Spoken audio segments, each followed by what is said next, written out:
Assalamualaikum warahmatullahi wabarakatuh. Mahasiswa yang mengambil mata kuliah pembinaan majalah sekolah dan para pecinta Safrial TV yang selalu mengikuti tunjuk ajar berkaitan dengan pembinaan majalah sekolah. Pertama-tama saya mengajak kita semua untuk selalu berserah diri kepada Allah Subhanahu wa taala, Tuhan yang Maha Esa, agar kita selalu dilindungi dari segala malapetaka, apalagi suasana Covid sekarang sudah mulai merajalela lagi. Dan tidak lupa pula kita mengaturkan selawat dan salam kepada Nabi besar Muhammad sallallahu alaihi wasallam. Allahumma shalli ala Muhammad wa ala ali Muhammad. Assalamualaikum ya Rasulullah. Saudara-saudara sekalian, tidak terasa kita masuk pada pertemuan yang ke-12, ya, berarti tunjuk ajar yang ke-12 dalam mata kuliah pembinaan majalah sekolah, yaitu mempublikasikan sekolah tempat Anda PKL. Saudara sekalian, untuk mempublikasikan sebuah wadah, lembaga, khususnya sekolah, tidak pernah habis-habisnya. Banyak hal yang bisa kita publikasikan. Ada kalanya pada saat tertentu, momen-momen tertentu yang semula tidak kita perkirakan, tiba-tiba muncul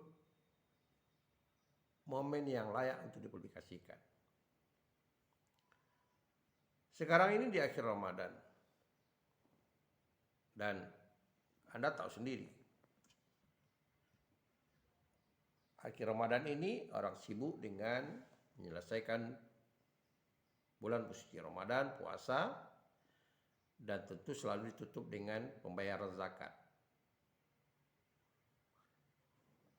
Bahkan bagi lembaga dan rumah-rumah ibadah Muslim, selama 1 tahun selalu menghimpun dana untuk anak yatim dan fakir miskin. Nah, pada saat inilah mereka membagi bantuan untuk anak yatim, sedangkan fakir miskin disesuaikan dengan zakat yang diterima. Saudara sekalian, ada juga sekolah-sekolah yang membuat kegiatan-kegiatan yang bersifat dana bantuan ini. Jika di sekolah Anda temukan kegiatan seperti ini, layak kiranya untuk dipublikasikan. Apalagi sekarang kita tahu bahwa sekolah sekarang dianjurkan sekolah ramah dengan anak. Jadi ramah anak.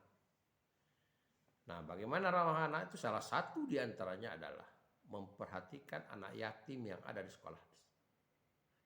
Biasanya pihak sekolah di akhir Ramadan membagi-bagikan bantuan anak yatim. Jadi masuk sekolah sudah mempunyai data siapa siswanya yang berstatus anak yatim. Bahkan di kalangan bekas-bekas guru yang mungkin gurunya sudah pensiun, yang sudah meninggal duluan, yang mantan-mantan gurunya, yang anaknya jadi yatim piatu, dan itu dibantu. Nah, ini bentuk kepedulian sosial sekolah.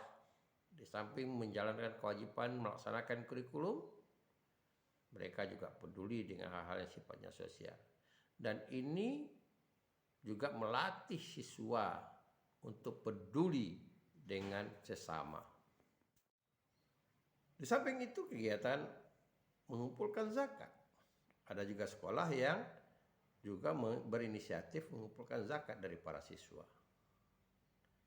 Dan zakat ini nanti akan dibagikan di kalangan keluarga siswa yang miskin dan lingkungan masyarakat yang miskin,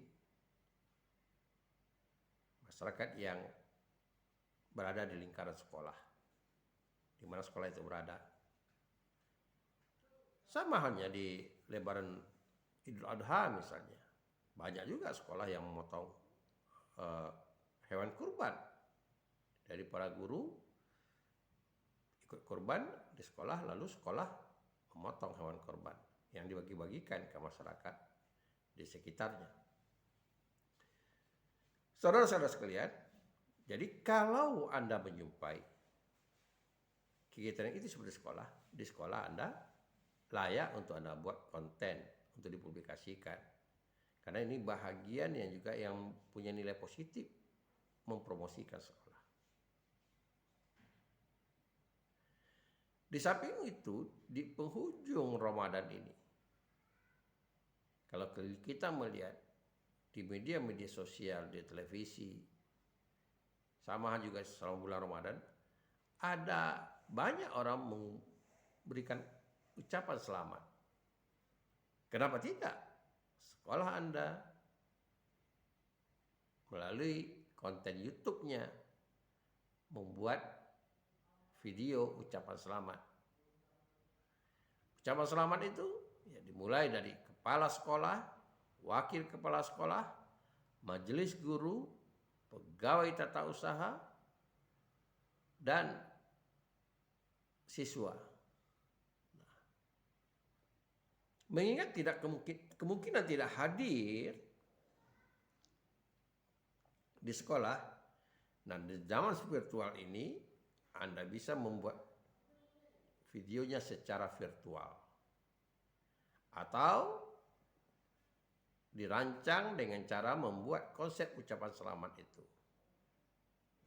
Tentu agar terasa indah, divariasikan ucapan itu. Mungkin sesuai dengan komponen-komponen atau personal-personal yang ingin mengucapkan itu jumlahnya ya kita buat beda-beda. Kepala sekolah lain lagi dengan wakil kepala sekolah, teksnya lain lagi dengan majelis guru, tata usaha, dan siswa. Nah, kemudian jika tidak memungkinkan Anda yang merekam di keberadaannya di sekolah, tentu dengan kesepakatan kepala sekolah bisa direkam di tempat masing-masing. Misalnya, kepala sekolah ingin ucapan selamat Idul Fitri itu dia buat videonya di rumah dengan menghadirkan suami atau istrinya dan anak-anaknya di ruang tamu atau ruang keluarga di rumahnya. Kita persilahkan. Karena kita tahu ucapan selamat itu tentu tidaklah lebih dari 2 menit. Jadi 1-2 menit ucapan itu. Kita persilahkan mereka membuat video sendiri. Kalau durasi 1-2 menit, lalu bisa dikirimkan video itu melalui Telegram kah, melalui WA kah, ke Anda sebagai orang yang penyunting, pengeditnya. Nanti setelah terkumpul baru disusun. Jadi teknisnya seperti itu. Teksnya bisa Anda kirimkan melalui WA, apa saja yang harus diucapkan. Kemudian durasinya Anda bisa tentukan, misalnya maksimalnya berapa. Kemudian diberikan ketentuan lain, misalnya gambarnya harus serasi, suaranya jelas, kompak ucapannya, dan kemudian barulah penyuntingannya, penggabungannya pada Anda. Ucapan selamat ini penting tanda kepedulian sosial kita pada hari besar keagamaan yang mayoritas diperingati oleh penduduk Indonesia. Karena ucapan selamat itu tidak hanya datang dari orang muslim saja, orang non-muslim juga. Namun, konten atau video ini tidak mutlak diwajibkan. Kenapa? mungkin saja ada sekolah-sekolah yang berlatar belakang yang swasta khususnya, yang latar belakang agama misalnya berbeda, atau pimpinan yang agama tidak agama Islam berkeberatan, tidak perlu dipaksakan. Tapi sebagai toleransi umat beragama, selayaknya kita tahu kalau pada hari besar Islam ini, terutama Idul Fitri, bahkan kita bisa melihat tokoh-tokoh agama dari Hindu, Buddha, Protestan, Kristen juga mengucapkan itu rasa toleransi beragama. Arti kegembiraan umat Islam juga mereka rasakan. Karena dalam negara kita selalu memupuk dari mana saja, apalagi ini dari sekolah, menanamkan rasa toleransi beragama. Nah, tugas Anda setelah ada ucapan-ucapan video dari beberapa komponen yang saya katakan tadi, kepala sekolah, wakil kepala sekolah, majelis guru, pegawai tata usaha, dan perwakilan siswa, tentu membangun ilustrasinya. Nah, openingnya mungkin bisa kita lakukan misalnya dengan kegiatan sosial tadi. Ada pembagian harta atau bantuan kepada anak yatim, atau pengumpulan zakat kalau ada. Kalau tidak, paling tidak kita mengenalkan sekilas tentang papan nama sekolah, gedung sekolah. Kemudian ilustrasi musiknya disesuaikan dengan suasana Ramadan. Suasana Idul Fitri.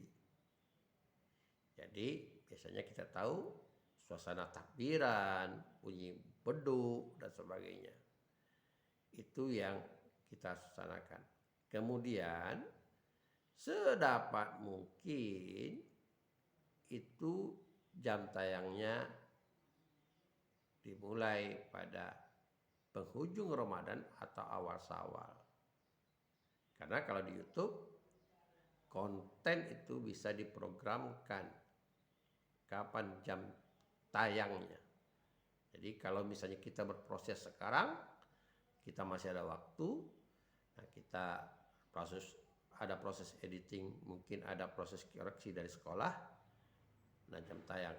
Tapi jika seandainya pun terlambat, jangan khawatir, Syawal itu 1 bulan. Jadi selagi masih bulan Syawal kita layak untuk mengucapkannya. Namun kalau terlalu lama, sementara orang sudah mulai meninggalkan Ramadan, mulai menghabiskan perayaan Syawal, tentulah kurang elok. Nah, eloknya itu ditayangkan di akhir Ramadan atau pas di awal Syawal. Nah, suasana inilah yang juga bisa mencuri perhatian orang dan orang akan mengenang sekolah. Kenapa? Karena belum tentu ketika hari Lebaran kita bisa saling mengunjung karena suasana COVID ini dan jarak kita guru-guru, siswa, pegawai berjauhan. Biasanya memang suasana maaf-maafan itu pada halal bihalal setelah Lebaran. Tapi apakah itu juga mungkin akan dilaksanakan? Mau dilaksanakan halal bihalal atau tidak, ucapan selamat ini tidak mengurangi arti halal bihalal itu. Oleh karena itu, kreativitas Anda untuk menata ucapan selamat dari sekolah ini itu sangat ditunggu. Sehingga masyarakat tahu bahwa kesannya sekolah juga sangat memperhatikan hari-hari besar yang dirayakan oleh sebahagian besar umat manusia di Indonesia ini. Silahkan Anda tata teksnya sedemikian rupa dengan variasi-variasi antar teks itu sesuai dengan jumlah personal yang mengucapkannya. Dan semoga ini dapat terlaksana dengan baik untuk di akhir pertemuan kita menjelang libur Syawal ini. Kita berjumpa lagi pada pertemuan yang ke-13 pada bulan Syawal setelah kita merayakan Idul Fitri. Terima kasih. Assalamualaikum warahmatullahi wabarakatuh.